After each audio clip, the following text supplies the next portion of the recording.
The New York Times le metió tremenda corralada a Donald Trump y destapó el fracaso de lo que ha sido su guerra en Irán. Donald Trump anunció un peaje del 20% para los barcos en el estrecho de Hormuz. Le duró menos de un día. Y mientras él se retractaba de su propio plan, miles de familias en Oriente Medio pues no sabían si iban a amanecer otra vez en guerra.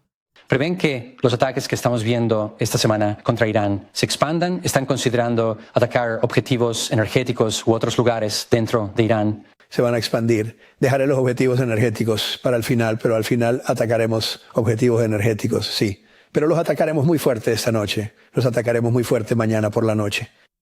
Les daremos muy duro la noche siguiente y luego la próxima semana se pone muy mal para ellos porque la próxima semana vienen las plantas eléctricas, la próxima semana vienen los puentes, vamos a destruir todas sus plantas eléctricas, vamos a destruir todos sus puentes a menos que se sienten a negociar. Ahí está. El lunes no fue capaz de sostener un peaje por 24 horas. El martes ya estaba en Fox News jugando a general de 5 estrellas, prometiendo destruir plantas de energía y puentes. Ahora, esto no es una estrategia militar. Es simplemente Donald Trump siendo Trump, improvisando frente a una cámara para que no lo llamen débil. Porque recordemos que atacar infraestructura civil, centrales eléctricas, puentes, no es una frase que se dice así nomás.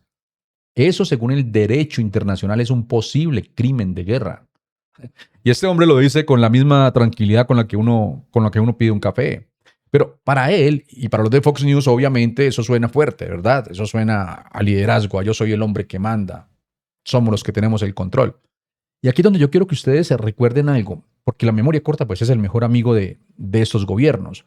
Donald Trump dijo en marzo que esta guerra duraría entre 4 y 6 semanas. 4, 6 semanas. Ya vamos por 4 meses y medio. Y el señor sigue amenazando con destruirlo todo, como si el cronómetro no corriera para él. Luego de eso, esta semana, Donald Trump ordenó 3 días seguidos de bombardeos intensos contra Irán, 140 objetivos militares en un solo día, y antes de eso más de 170 en la semana anterior. O sea, hablamos de una ofensiva de las grandes, de las que no se anuncian con un comunicado tranquilo, se anuncian a punta de misiles. El New York Times lo resumió bien y no es cualquier medio opinando por opinar, ustedes lo saben. El New York Times es de los periódicos más importantes en los Estados Unidos y tal vez en el mundo. Dijeron que Donald Trump está teniendo dificultades para salir de una guerra que él mismo prometió que sería corta. 4 meses después, sigue sin salida, amenazando en televisión, como si amenazar fuera lo mismo que tener un plan. A ustedes que llevan 4 meses viendo esta guerra en las noticias, no sé, ¿todavía creen que hay una estrategia detrás de todo esto? Porque yo no la veo. Yo no la veo y lo que sí veo es que el mismo día que este hombre se retracta de su propio invento del peaje, sale a amenazar con destrucción total en Cámara Nacional. A ver, cuando uno mira todo esto, mis amigos, entiende por qué el peaje de Donald Trump se le cayó en 24 horas. Porque estaba parado sobre un acuerdo que ni él mismo entendió bien. El memorando que Estados Unidos e Irán firmaron en junio tiene 14 puntos. Y el párrafo 5, el que debía calmar la crisis del estrecho, dice básicamente que Irán hará todo lo posible para garantizar el paso seguro de buques comerciales sin costo alguno durante 60 días. Fíjense bien en esa frase, todo lo posible. No dice garantizado, no dice siempre, dice todo lo posible. Que en diplomacia es la manera elegante de no prometer nada. Bueno, Washington interpretó eso como que el estrecho queda completamente abierto. Teherán lo interpretó como una licencia para decidir por dónde navegan los barcos. Y de paso cobrar peaje por esa ruta. Y cobrarla en yuanes, ¿no? En dólares, no. Solo en yuanes. Michael Radney, ex embajador de Estados Unidos en Arabia Saudita, se lo dijo al New York Times. Así, sin rodeos, sin pelos en la lengua. A nadie debería sorprenderle que Irán vea esa redacción como una forma de otorgarse un papel permanente en el control del estrecho de Hormuz. Yo creo que ahí está la clave de todo. No fue un mal acuerdo por accidente. Fue un acuerdo vago, a propósito, que nadie quería ceder. Y ahora los dos países están peleándose por interpretar una frase que ellos mismos dejaron ambigua. Ahora, recordemos algo muy importante. Bajo la Convención del Mar, un estrecho como el de Hormuz opera bajo lo que se llama régimen de paso en tránsito y el artículo 26 de esa convención prohíbe expresamente cobrar peaje solo por atravesarlo. Hasta ahí uno diría, ok, todo clarísimo. Pero, y aquí está el detalle que cambia todo, ni Irán ni Estados Unidos ratificaron esa convención, ninguno de los dos. O sea que la regla que debería resolver esta pelea para ellos legalmente no existe. Ese es el hueco, esa es la trampa, ese es el vacío. No es que Donald Trump o Irán estén ignorando la ley del mar, es que ninguno firmó para obedecerla. Ustedes ven ahora por qué esto no se resuelve con un tweet ni con un peaje improvisado un lunes por la mañana. Y esto no es un detalle técnico. Para especialistas, esto es la explicación real de por qué el peaje del 20% le duró un día a Donald Trump. Porque ni la ley internacional ni el memorando que ellos mismos firmaron respaldaban esa jugada. Donald Trump improvisó sobre un vacío legal, y el vacío se lo tragó. Lo que yo he visto en 4 meses de esta guerra, y yo creo que ustedes también lo han visto, es que cada vez que Donald Trump cree que tiene una carta ganadora, resulta que la carta la escribió con un marcador borrable.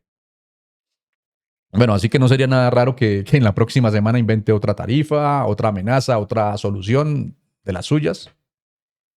Miren, ese hueco legal en Hormuz, el mismo que nadie quiso cerrar, es exactamente por donde Irán está metiendo la mano ahora mismo. ¿Por qué les digo esto? Resulta que esta semana misiles iraníes le pegaron a 2 buques petroleros en la parte sur del estrecho y un tripulante indio murió en el ataque. Otro buque cisterna cargado de gas natural licuado terminó en llamas cerca de la costa de Omán. Y aquí es donde yo necesito que ustedes entiendan la jugada de Irán, porque no es una jugada de fuerza bruta. Es una jugada de ajedrez sucio. Irán no necesita hundir un solo barco, no necesita ganarle una batalla naval a Estados Unidos, que tiene 2 portaaviones y más de 20 buques de guerra en la región. Lo que Irán necesita es mucho más barato. Basta con un misil bien puesto, una amenaza bien colocada, para que las navieras y las aseguradoras del mundo entero se asusten y no quieran mandar barcos por ahí. La llaman ventaja asimétrica. El que tiene menos armas usa el miedo como arma principal. Y Estados Unidos, del otro lado, está apostando todas sus fichas al reloj económico. Miren, altos funcionarios estadounidenses lo dijeron sin rodeos. El tiempo está a favor de Washington en este momento porque durante la tregua frágil, pues Irán logró sacar sus buques cisterna y vaciar los tanques que rebosaban de petróleo. Ahora con el bloqueo reactivado, pues ese petróleo se vuelve a acumular y el dinero que Irán gana exportándolo empieza a agotarse otra vez. O sea, la estrategia estadounidense no es ganar una guerra en este momento, es asfixiar una economía hasta que el gobierno de Teherán se siente a negociar por hambre, no por convicción. Pero miren, lo que yo creo, y esto se lo digo con toda franqueza, es que esta apuesta ya falló una vez. Recordemos algo, Israel asesinó al líder supremo de Irán, el Ayatollah Ali Khamenei, pensando que ahí se acababa la resistencia. ¿Y qué pasó? Bueno, los que lo sucedieron resultaron todavía más intransigentes. Cuando uno mata al líder duro, esperando uno blando, pues a veces le sale uno peor. Ustedes saben que la historia nos ha mostrado muchos casos similares. La verdadera pregunta, la que nadie quizás en Washington quiere decir en voz alta, es esta. ¿Podrá el liderazgo intransigente de Irán aguantar la ansiedad de Donald Trump por bajar el precio del petróleo antes de que a Donald Trump se le acabe la paciencia política en casa? Porque aquí hay una carrera de resistencia y no está claro quién se va a cansar primero. Aparte hay una pregunta que sobrevuela todo esto desde la primera fase de la guerra y que Donald Trump nunca contestó del todo. ¿Qué tan lejos está dispuesto a llegar Estados Unidos en esta guerra o Donald Trump en esta guerra? Porque él mismo especuló en los primeros meses del conflicto con la posibilidad de mandar a los Marines a tomarse la isla de Kark, el principal centro de exportación de petróleo de Irán en el estrecho. Al final se echó para atrás por miedo a las bajas estadounidenses, obviamente. Recuerden que se vienen las elecciones de noviembre y para todo esto tiene que ver también con las elecciones, todos estos movimientos. Ahora, ¿ustedes creen que con la guerra otra vez encendida, Donald Trump va a seguir descartando esa opción? La verdad yo tengo mis dudas. Y esa duda nos lleva directo al siguiente tema. ¿Qué está haciendo Israel mientras Washington juega esta apuesta económica? ¿Y por qué para Netanyahu la guerra abierta le conviene más que la paz que Donald Trump está negociando? Atentos a esto. Mientras Donald Trump apuesta a asfixiar a Irán con el bloqueo, Israel está haciendo algo que ustedes no se imaginan. Está esperando, y no porque quiera la paz, sino porque le teme más a un mal acuerdo que a la guerra misma. Miren, durante semanas los israelíes han vivido con esa incertidumbre que desgasta a civiles con miedo de viajar por si quedan atrapados afuera, si la guerra estalla de nuevo, con miedo de quedarse por si tienen que correr otra vez a los refugios antiaéreos. Y las encuestas del Instituto de Estudios de Seguridad Nacional de Israel lo confirman. Hoy los israelíes se sienten menos seguros que antes de que empezara todo esto. Y aquí viene lo que a mí me parece de una hipocresía impresionante. Miren, para muchos funcionarios israelíes, esa inseguridad todavía es preferible a la alternativa. ¿Y cuál es la alternativa que tanto temen? Un acuerdo de paz. Así como lo oyen, un acuerdo de paz. Le temen más a la paz de Donald Trump que a la guerra.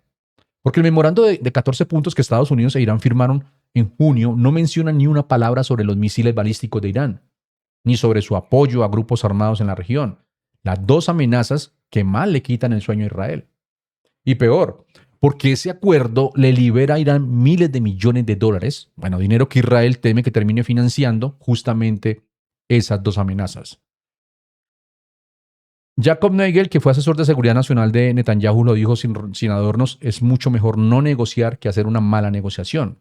Dijo que un acuerdo le ataría las manos a Israel justo cuando más necesita libertad para actuar. ¿Por qué? Y voy aquí a citar su idea. Dice, Irán amenaza a Israel de una manera que no amenaza a Estados Unidos. O sea, mis amigos, ahí está el problema de fondo. Donald Trump negocia pensando en el petróleo y en su electorado para noviembre y para las elecciones de 2028.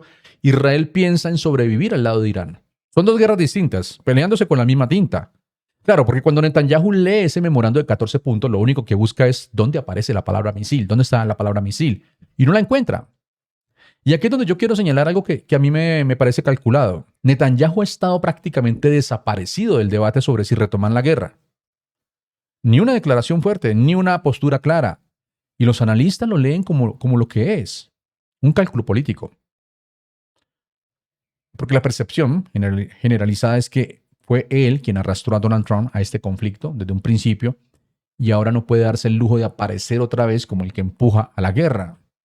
Mire, lo que yo creo es que Netanyahu prefiere que la presión venga de sus generales y no de su propia boca. Es más cómodo dejar que otros pidan terminar el trabajo mientras él se queda callado, cosechando el resultado sin tener que cargar con la responsabilidad. Ahora, usted que está viendo esto, ¿todavía cree que este conflicto tiene un solo dueño? Porque hay mínimo tres agendas distintas, peleando por ganar la misma guerra. Y mientras todos, Washington, Teherán, Tel Aviv, están mirando el estrecho de Hormuz, hay algo que casi nadie está vigilando. Dani Citrinowicz, que lo he mencionado bastante aquí en el canal, este hombre es un oficial retirado de inteligencia militar israelí, especializado en Irán. Él mismo lo advirtió. Los inspectores del Organismo Internacional de Energía Atómica siguen sin poder entrar a Irán. Israel depende de espías infiltrados para saber qué está pasando con el programa nuclear iraní. Y como él mismo lo dijo, algunos días se tiene esa información, otros días no. O sea que mientras todo el mundo tiene los ojos puestos en los petroleros y los misiles, Irán podría estar avanzando su proyecto nuclear en la oscuridad, sin que nadie se entere hasta que sea demasiado tarde. Y eso, mis amigos, pues no se los cuento para asustarlos. No, se los cuento porque en el próximo bloque les voy a explicar por qué todo esto, la guerra, el bloqueo, el limbo israelí, termina golpeando un lugar muy específico en su bolsillo. Bueno, hasta ahora Donald Trump ha evitado un conflicto a gran escala en parte porque sabe que eso podría empujar a Irán a atacar no solamente bases militares estadounidenses en el Golfo, sino la infraestructura energética de países como Kuwait, Bahrein, Qatar y Arabia Saudita. Y si eso pasa, pues no hablamos de un aumento de precios. Hablamos de un disparo. Un disparo que no le pega igual a todo el mundo, le pega distinto al latino que trabaja manejando Uber en Estados Unidos y necesita la gasolina para producir. Le pega distinto a la señora en México que ve subir el precio del gas doméstico. Le pega distinto al que en Colombia paga transporte público, que apenas sube el combustible. Miren, esta guerra que a Donald Trump le queda tan lejos en sus discursos de Fox News, a todos nosotros nos llega en la factura de cada semana. A veces uno piensa que estos conflictos siempre se venden como algo lejano. Eso es allá en Oriente Medio. Y siempre terminan aquí, en lo que uno paga por moverse, por cocinar, por vivir. Ya vimos esta semana que los ataques con misiles hundieron a un tripulante indio y prendieron fuego a un buque de gas natural licuado. Eso no es una cifra en un reporte del Pentágono, es petróleo y gas que no llegan al mercado. Y cuando la oferta baja, el precio sube. Así de simple, así de cruel. Y lo más grave es que Estados Unidos está apostando a que Irán se quiebre económicamente antes de que a la gente en este continente se le acabe la paciencia con los precios.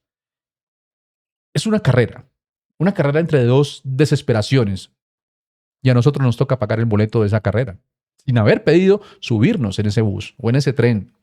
Miren, yo creo que ahí está el verdadero costo de esta guerra, que Donald Trump prometió que sería corta. No son solamente los muertos y los buques en llamas, es que nos volvió otra vez rehenes de un conflicto que ni siquiera decidimos. Esta es la jugada política. Si quieres apoyar, ya sabes, suscríbete, comenta, comparte. Nos vemos en el próximo video. Un abrazo fuerte para todos. Muchas bendiciones. Hasta pronto.